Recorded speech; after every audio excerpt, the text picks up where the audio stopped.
We're joined now by Ambassador John Rakolta. He's the chairman of Walbridge Company, but also co-chair of the Michigan, or Growing Michigan Together Council, which is what this session today has been mostly about. Now, John, you take an unusual position for a guy who chaired a council whose goal was to figure out ways to grow Michigan population. Now, you say we can't grow Michigan's population, at least not anytime soon. Why is that?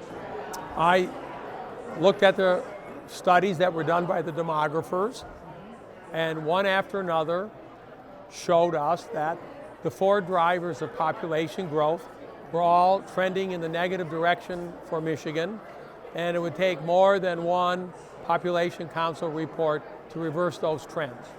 Those trends are low birth rate amongst a low young cohort, high death rates amongst 65 and over population, no migration from other states, and very little international immigration.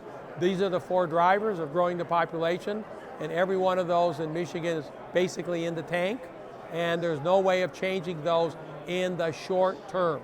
So John, if we can't grow population, what can we do? We can increase productivity, because people aren't interested in just growing population for population's sake.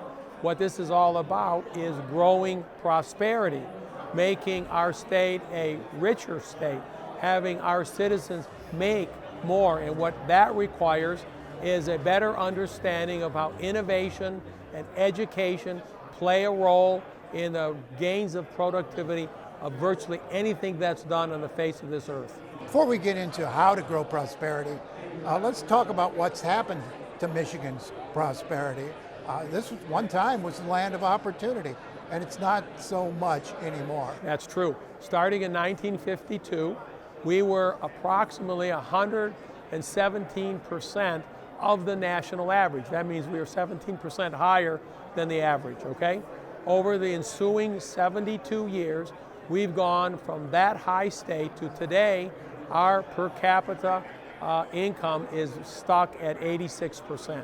So now we aren't even at the national average, and the difference, just to get back to national average, is $6,000 a year per worker.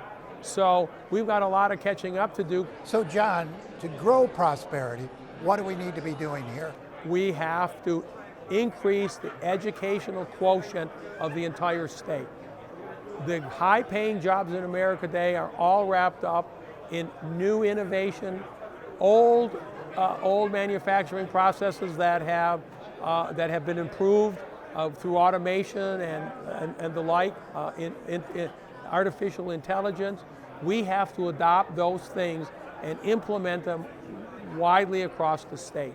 And we have to have labor and management joined together, so as this innovation comes forward, that there aren't any obstacles to implement it. And the only way you can do that is to show the workforce that this is in their best interest, that in the long run, the outcome will be positive for everybody. So it's not trickle down, yes.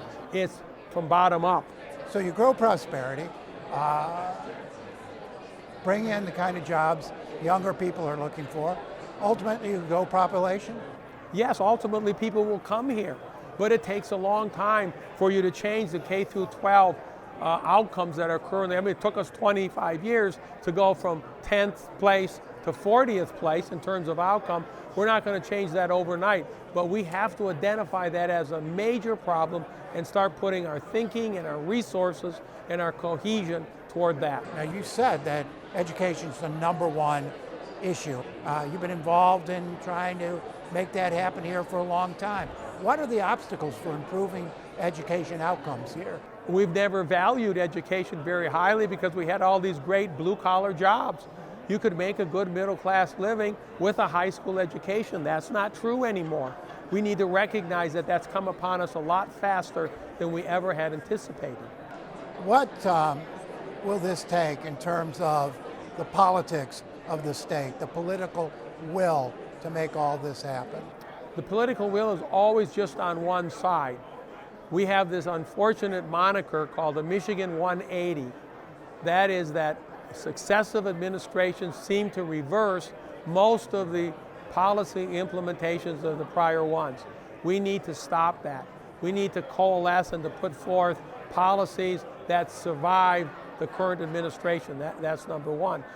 Number two, we have a history of being uncohesive. It's not only in politics, it's in labor management, it's in race relations, it's in county city. All of those groups have to look more closely at the betterment of Michigan as a whole, because we're all going to succeed together or fail together. In this past 70 years, we've seen this slow decline that you never see in any one day, month, or year. Now that you look back, you see how massive it is, and you ask yourself the question, where have we been?